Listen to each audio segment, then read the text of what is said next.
el titular del Minjust descarta que el Ejecutivo vaya a optar por ese camino en el caso de que el Congreso rechace alguna reforma propuesta por Martín Vizcarra. Vicente Ceballos es congresista no agrupado. Hace 2 semanas asumió como ministro de Justicia, sustituyó al congresista Salvador Heresi, Peruanos por el Cambio. Foto, Alonso Chero, El Comercio, Alonso Chero Jaime de Alt-House 5 de agosto de 2018, 4:15 de la tarde. El ministro de Justicia, Vicente Ceballos, explica la propuesta de reforma constitucional planteada por el presidente Martín Vizcarra en su mensaje a la nación del 28 de julio. Sobre la situación del fiscal de la Nación, Pedro Chávarri, el congresista no agrupado considera que las autoridades deben transmitir a la ciudadanía confianza y credibilidad.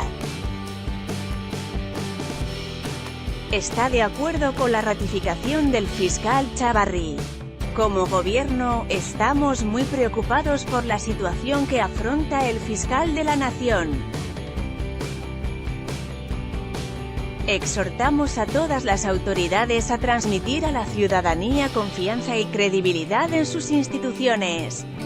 En ese sentido, el fiscal debe someterse a la investigación que se le sigue en la Subcomisión de Acusaciones Constitucionales del Congreso, que debe resolverse cuanto antes.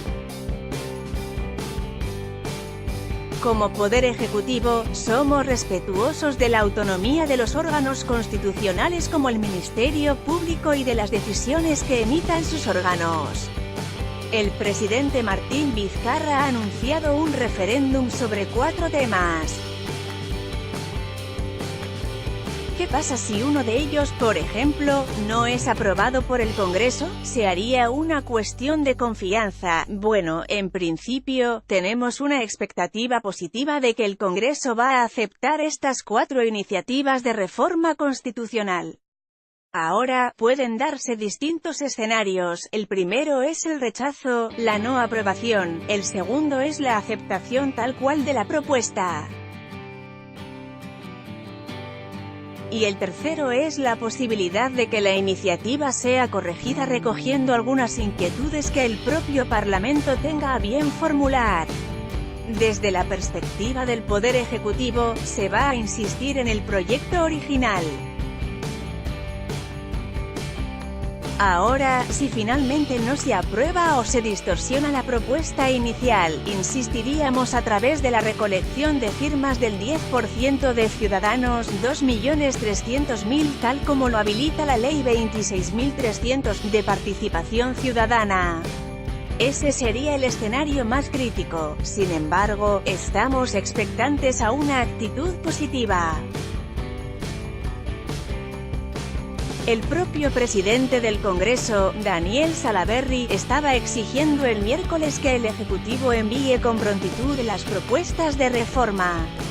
Entonces, la alternativa de hacer una cuestión de confianza respecto de alguno de los proyectos que fuesen rechazados queda descartada. En el diálogo con el señor presidente y el primer ministro en las sesiones del Consejo de Ministros, en ningún momento se ha considerado esta posibilidad.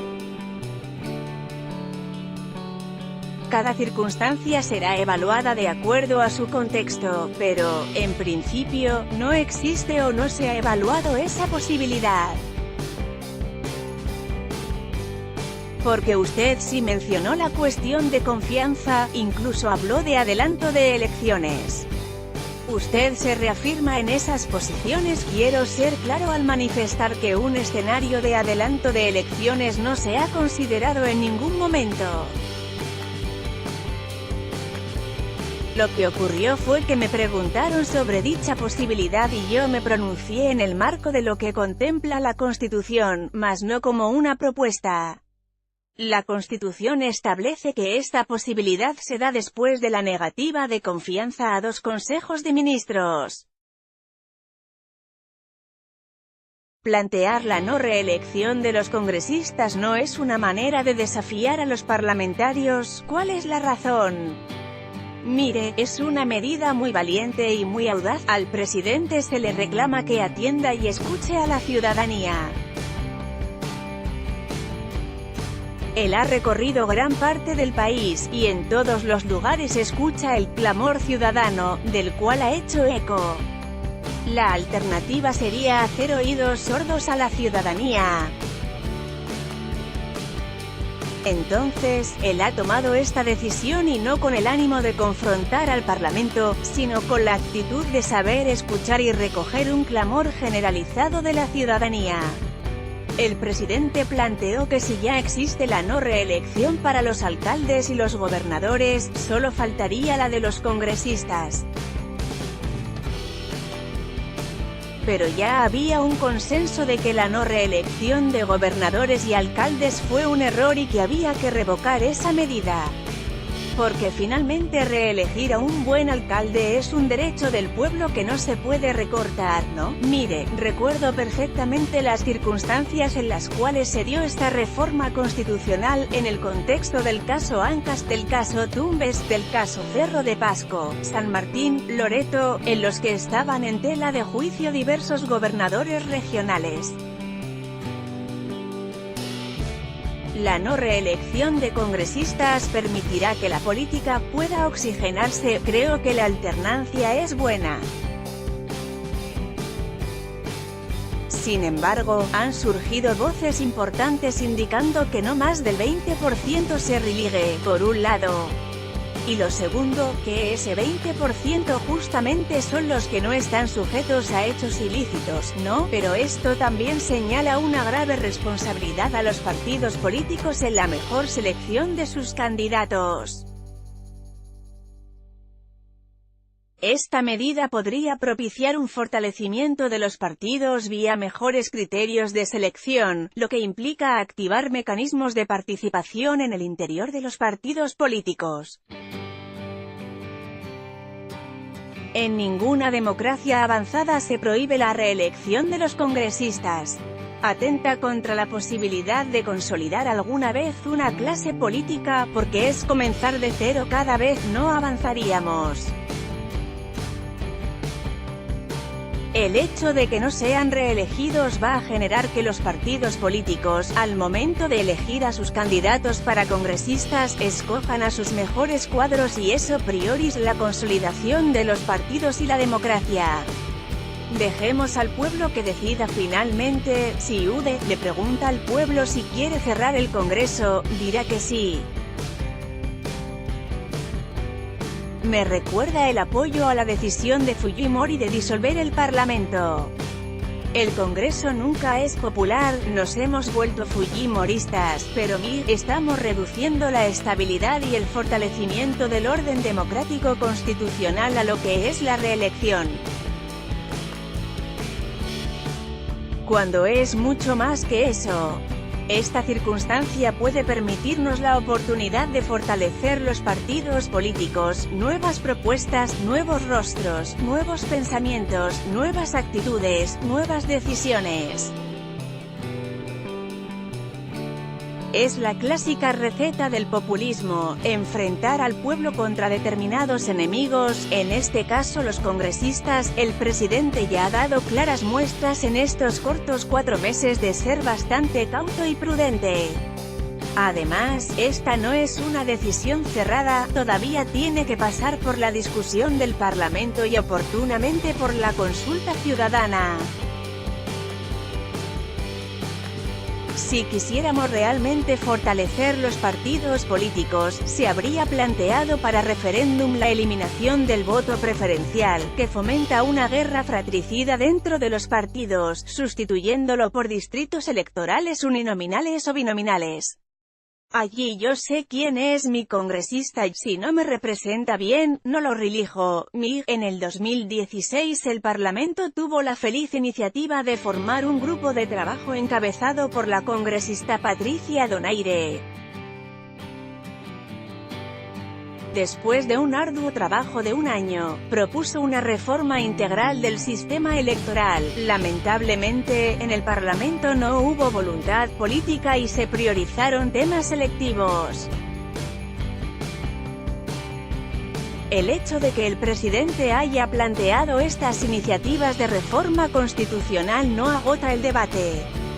Esto debe motivar a que el Parlamento reaccione, reactive los proyectos que ya tiene en cartera y definamos una propuesta de revisión integral del sistema electoral. Pero la propuesta de Donaire no consideró la eliminación del voto preferencial. Esto sí es algo que debería llevarse a referéndum porque los congresistas no quieren eliminarlo. Mire, nada limita a que puedan plantearse iniciativas futuras ni que el propio Parlamento pueda reactivar las propuestas que tiene internamente o plantear nuevas. Lo importante es que se está poniendo sobre la mesa de debate público una auténtica reforma judicial y política. Uno de los temas del referéndum es el financiamiento privado de los partidos políticos y de las campañas electorales. ¿Qué se quiere? ¿Que haya o que no haya financiamiento privado? Definitivamente, tiene que haber financiamiento privado. Lo contrario sería que todo lo asuma el Estado, y el Estado no tiene esa disponibilidad. Aún se está perfilando la propuesta, es transparentar de mejor manera los recursos privados. Pero se permitiría que las empresas formales puedan aportar a las campañas electorales. Si las empresas formales no pueden aportar, solo aportarán las empresas ilegales, las mafias. Mire, nosotros todavía estamos en pleno proceso de elaboración de la fórmula legal, y yo no puedo adelantarme porque esto todavía tiene que pasar por el Consejo de Ministros. Van a consultar sobre la bicameralidad. Para que la población vote favorablemente, tendría que haber una fuerte campaña de comunicación. La llamada Ley Mordaza permite la publicidad estatal en las campañas electorales. Creo que habría que programar una difusión para explicar bien las bondades y ventajas de la bicameralidad. Suscita rechazo la idea de que la bicameralidad supone más congresistas, mayor gasto. Por eso la propuesta del presidente es que no haya incremento de congresistas, los mismos 130 entre diputados y senadores. Han planteado la reforma constitucional del Consejo Nacional de la Magistratura, y que la elección sea por concurso público. ¿Quién haría ese concurso público? Los órganos vinculados al sistema de justicia, el Poder Judicial, el Ministerio Público, la Defensoría, la Contraloría, el Tribunal Constitucional, y contaría con un ente técnico que le haría soporte. ¿Qué servir? Se plantearía como parte de esta reforma la eliminación de la ratificación cada 7 años de los jueces y fiscales por parte del CNM. Mira, esto no ha sido considerado. Tendría que ser producto de leyes complementarias que tendría que darlas el Parlamento o impulsarlas desde el propio Poder Ejecutivo.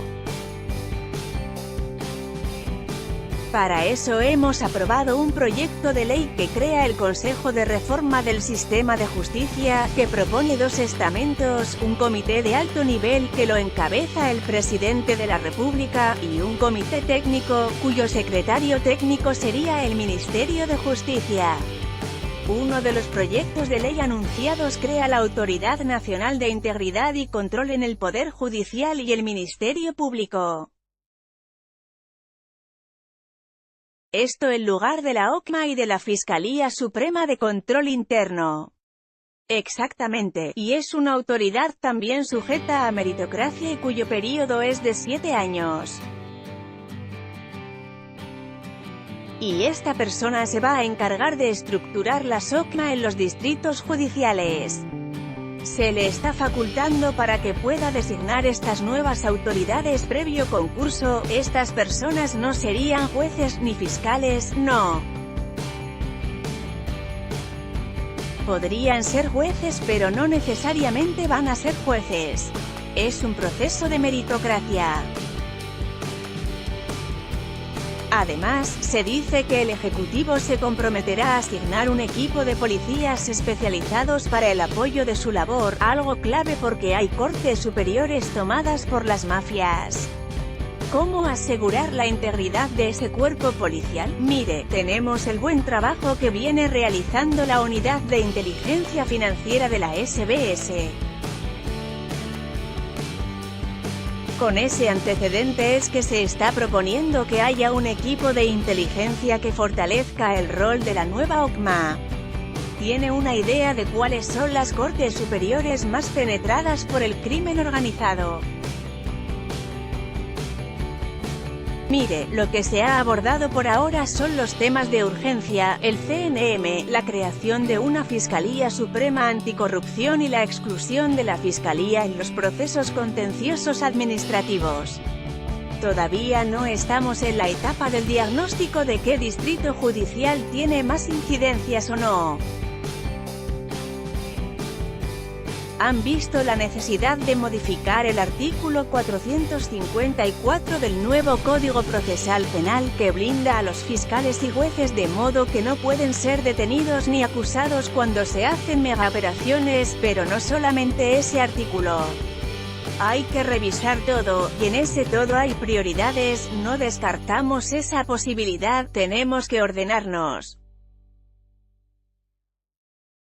Para que haya un ataque integral a la corrupción se necesita profundizar el proceso de depuración de la Policía Nacional. ¿Se va a adoptar alguna medida en ese sentido? Lo primero que se hizo fue aprobar mediante decreto supremo las comisiones de integridad que tienen que instituirse en cada sector. Son estas las que tienen que retirar a los malos elementos que hay en una entidad. El problema con la depuración de la policía es que el Poder Judicial repone a los policías cesados. En Colombia, esto lo resolvieron con una ley producto de un acuerdo político, es que el Poder Judicial goza de autonomía funcional. Un vocal supremo no puede ordenarle a un juez de primera instancia. Habría que recurrir a una ley que tendría que dar el Parlamento. El presidente Vizcarra habló de un proyecto de ley para incentivar la probidad en el ejercicio de la abogacía. ¿En qué consiste? Se ha considerado una causal agravante la participación de abogados en delitos contra la administración pública. También que las facultades de derecho tengan una mayor cobertura en formación ética de los abogados. Y que la Academia de la Magistratura tenga una mayor incidencia. Enrique Gersi plantea eliminar el monopolio de los colegios de abogados que no controlan la ética de los colegiados. En Lima, por ejemplo, podría haber varios colegios de abogados que compitan entre ellos en niveles de exigencia y que sea más prestigioso pertenecer al más exigente. Esta propuesta no está recogida, pero toda propuesta va a ser bienvenida, revisada y si finalmente se plasma el AI, en buena hora. Obviamente, no podemos dejar de lado la opinión de los colegios profesionales, más en política. Muchas gracias por registrarte, recibe nuestro newsletter diariamente registrándote con tu email y mantente informado con las noticias más relevantes del día. Suscríbete. Acepto los términos y condiciones y políticas de privacidad. Campo requerido. Anuncios de interés recomendado por